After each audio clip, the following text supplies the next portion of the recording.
বাংলাদেশের স্পোর্টস এর সবচেয়ে বড় ইভেন্টের নাম Bangladesh premier league BPL cricket.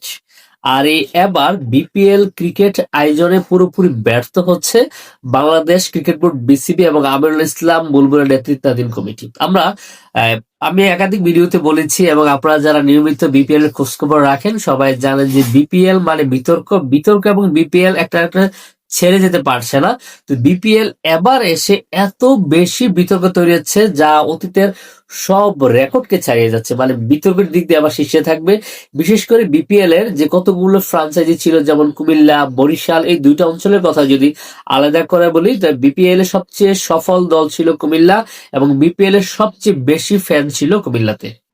যারা 4 বার শিরোপা জয়ী দল, 5 বার ফাইনাল খেলেছে, সেই কুমিল্লাকে আবার বিপিএল থেকে বাদ দেওয়া হয়েছে। এই ব্যর্থতা কার?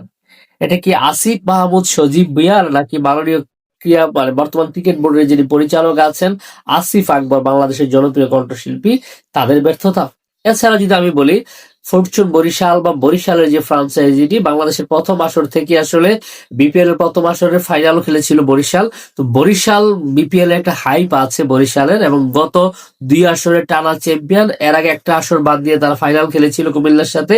এমন একটা অঞ্চল, বরিশালের মতো অঞ্চলকেও এবার বিপিএল থেকে বাদ দেওয়া হয়েছে। তারপরে যদি খুলনার কথা বলি, বিতর্ক মুক্ত বিপিএল এ টানা অংশগ্রহণ করে যাচ্ছিল খুলনা টাইগার্স, সেই খুলনা টাইগার্স বা মাইটি গ্রুপ, তাদেরকে আবার বাদ দেওয়া হয়েছে। তাহলে আবার কাদেরকে বিপিএল এ রাখা হচ্ছে? যারা বিতর্কিত, যারা বিভিন্ন সময় ঝামেলায় জড়িয়েছে, তাদেরকে রাখা হচ্ছে। আমি আসি আবার দেশ ট্রাভেলস এর কথা।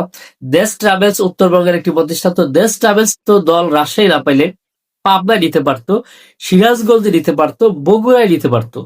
তাহলে বগুড়ার মতো একটি জায়গা, বগুড়া যেখানে শহীদ প্রেসিডেন্ট জিয়াউর রহমানের জন্মস্থান, যেখানে তারিক জিয়ার হোম ডিস্ট্রিক্ট বগুড়া, এই বগুড়াতে কেন দল না নিয়ে দেশ ট্রাভেলস ওই যে মাইলদি বা ফেরিতে নিতে যাচ্ছে, আমি সেটা কারণ খুঁজে পাচ্ছি না। অত পাবনায় নিতে পারতো। পাবনা জনপদ এবং পাবনা বাংলাদেশের মধ্যে একটি সুন্দর উন্নত জায়গা, ডেভেলপড একটা এরিয়া। তো দেশ ট্রাভেল চাইলে পাবনাও দল নিতে পারতো।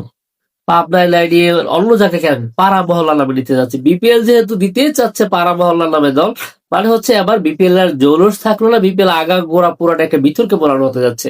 আমার কাছে মনে হয় এবারের যে বিসিবি, বাংলাদেশ ক্রিকেট বোর্ডের কমিটি থেকে শুরু করে সবাই ব্যর্থ। ব্যর্থ বাংলাদেশ ক্রিকেট বোর্ডের যিনি পরিচালক আসিফ আকবর এবং আসিফ মাহমুদ সজীব, ওনারা ব্যর্থ কুমিল্লাবাসীর কাছে। কুমিল্লাবাসীর কাছে তারা কি জবাব দিবে, কি উত্তর তারা দিবে, সেটা আমি ভাবছি। কুমিল্লাবাসীর সামনে কি তারা মুখামুখি হবে?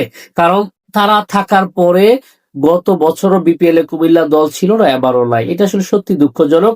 এবং আমিরুল ইসলাম বুলবুল দায়িত্ব নেওয়ার পর বিতর্ক যুক্ত হচ্ছে বিপিএলটা।